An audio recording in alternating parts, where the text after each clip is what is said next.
Ký túc xá bị cuốn vào một trò chơi sinh tồn kỳ lạ. Ngày hôm đó lại có phong bì mới đút qua khe cửa. Một vòng sinh tồn mới đã bắt đầu. Hãy sẵn sàng. Nhắc lại quy tắc. 1. Người có tóc đen là chính nghĩa. 2. Nước nóng trong bình nước có độc. 3. Quản lý ký túc xá đeo kính không nói dối. 4. Sau 10 giờ tối sẽ không có ai gõ cửa. 5. Cấm sử dụng thiết bị điện công suất cao. Nếu bị điện giật sẽ nguy hiểm đến tính mạng. 6. Từ 12 giờ đêm đến 3 giờ sáng không được đi vệ sinh. Nếu không sẽ tự chịu hậu quả. 7. Chết là bị loại.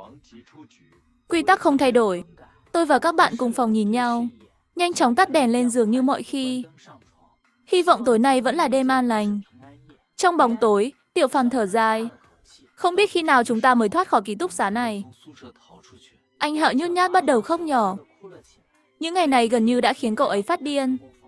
Buổi tối 7 ngày trước, chúng tôi từ bên ngoài về sau bữa tối. Không ai để ý thời gian, có một phong bì đút qua khe cửa. Tôi đi lấy nước từ bình nước ở hành lang về. Mới thấy lá thư trên sàn. Họ đều nghĩ là trò đùa của bạn cùng lớp, nên gõ cửa phòng kế bên. Nhưng không ai mở cửa. Chúng tôi bắt đầu lo sợ. Vội vã quay về phòng khóa cửa lại. Không thể nào, không thể tất cả mọi người đều chưa về chứ. Đã 10 giờ rưỡi rồi mà. Có phải vì thư nói rằng sau 10 giờ sẽ không ai gõ cửa, nên họ không dám mở cửa. Bốn chúng tôi đều im lặng. Tôi ôm hy vọng thử một lần. Gõ vào từng tín hiệu saxi dài ngắn. Một tín hiệu dài, một tín hiệu ngắn. Vài giây sau, phòng bên cạnh cũng đáp lại tương tự. Không phải không có ai, mà là họ không dám mở cửa. Tiểu Phàm quyết định ngay, gọi điện báo cảnh sát. Nhưng phát hiện điện thoại không có tín hiệu. Đội trưởng đội bóng rổ Dương Dương đứng lên. Đừng sợ, tôi sẽ bảo vệ mọi người. Vừa dứt lời thì cửa ký túc xá phát ra tiếng chìa khóa xoay. Dương Dương lập tức cầm cây lau nhà bên cạnh, chắn ba đứa chúng tôi phía sau. Cửa mở, là quản lý Từ Anh gì. Dương Dương vừa định lên cầu cứu, tôi vội kéo lại. Bà ấy không đeo kính. Ký túc xá có 3 quản lý. Anh gì này bình thường luôn đeo kính. Tóc nhuộm màu đỏ dịu đậm. Vừa rồi các cháu đi gõ cửa phòng khác. Muốn làm gì? Thẻ nước của chúng cháu hết tiền. Muốn mượn thẻ nước. Nói xong tôi hối hận. Cảnh quay tôi lấy nước ở hành lang chắc chắn đã bị camera giám sát thấy. Nhưng Từ Anh gì không nghi ngờ. Chỉ rút thẻ nước của mình ra. Dùng của tôi đi. Có khó khăn gì cứ liên hệ quản lý. Đừng ảnh hưởng người khác nghỉ ngơi. Bà ấy đứng như robot ở cửa đợi. Dường như chúng tôi không nhận thẻ thì bà ấy không đi. Dương Dương nhanh chóng giật thẻ nước lại. Không ngờ Từ Anh gì bất ngờ nắm lấy tay Dương Dương. Trong lúc cấp bách, tôi nhấc chiếc ghế bên cạnh, đập vào người Từ Anh gì. Nhưng bà ta dường như không cảm thấy đau, vẫn nắm chặt tay Dương Dương. Tôi nhanh trí, nhớ đến quy tắc thứ 7. Nhanh chóng lấy máy uốn tóc từ tủ ra, nối điện và cắn răng. Tránh ra, tôi cầm máy uốn tóc đã có điện, xông vào Từ Anh gì. Dương Dương cũng nhanh tay, dùng cây lau nhà đâm vào Từ Anh gì. Từ Anh gì buông tay, lúc máy uốn tóc chạm vào cơ thể Từ Anh gì. Bà ta lập tức bị điện giật và co giật, cho đến khi ngã xuống đất. Vài phút trôi qua mà không dậy được. Tôi hơi hoảng loạn. Tiểu Phàm thấy vậy an ủi. Thế giới này đã không còn bình thường nữa. Cậu cứu chúng ta, đừng tự trách. Hãy nghĩ cách bảo vệ bản thân. Sau đó chúng tôi kéo bà ta ra ngoài cửa. Cả đêm không ai ngủ được. Sáng hôm sau, nghe thấy tiếng người nói chuyện ngoài hành lang. Chúng tôi mới mở cửa. Không ngờ Từ Anh gì đã biến mất. Trưởng phòng bên cạnh thấy chúng tôi mặt mày tái mét. Quan tâm hỏi, các cậu cũng bị cuốn vào rồi à? Tối qua ký túc xá của các cậu giải quyết được mấy con quái vật. Quái vật gì cơ? Hóa ra cả tòa nhà đã bị xâm chiếm. Ký túc xá của chúng tôi là nhận thông báo muộn nhất.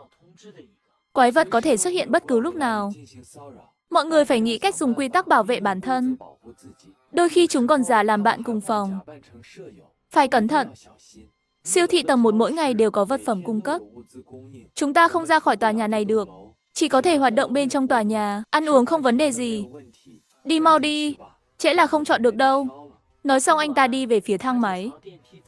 Dương Dương cuối cùng cũng mỉm cười. Tôi còn lo đồ tích trữ trong ký túc xá không đủ ăn. Chỉ cần có đủ vật phẩm, ăn no là được. Nhưng tôi không vui nổi, vì tôi nhận ra, ký túc xá bên cạnh chỉ có 2 người ra ngoài, nhưng trong phòng đã trống rỗng. Tiểu Phàm cũng nhận ra điều này, vẻ mặt cứng đơ. Chỉ có anh Hạo nhút nhát hỏi liệu chúng ta có nên tin anh ta không. Tóc anh ta màu vàng.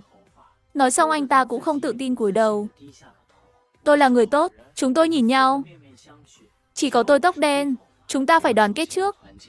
Bây giờ chúng ta là đồng đội, phải tin tưởng lẫn nhau. Để phòng ngừa quái vật giả làm người trong chúng ta phải thống nhất tín hiệu liên lạc. Đồng ý với ý kiến của Tiểu Long, chúng ta phải tin tưởng lẫn nhau. Bây giờ chúng ta là người thân nhất. Sau đó chúng tôi thống nhất dùng loại trà sữa yêu thích làm tín hiệu. Cần thiết sẽ dùng tên hiệu cá nhân. Siêu thị rất đông người. Chúng tôi tích trữ đồ ăn và uống.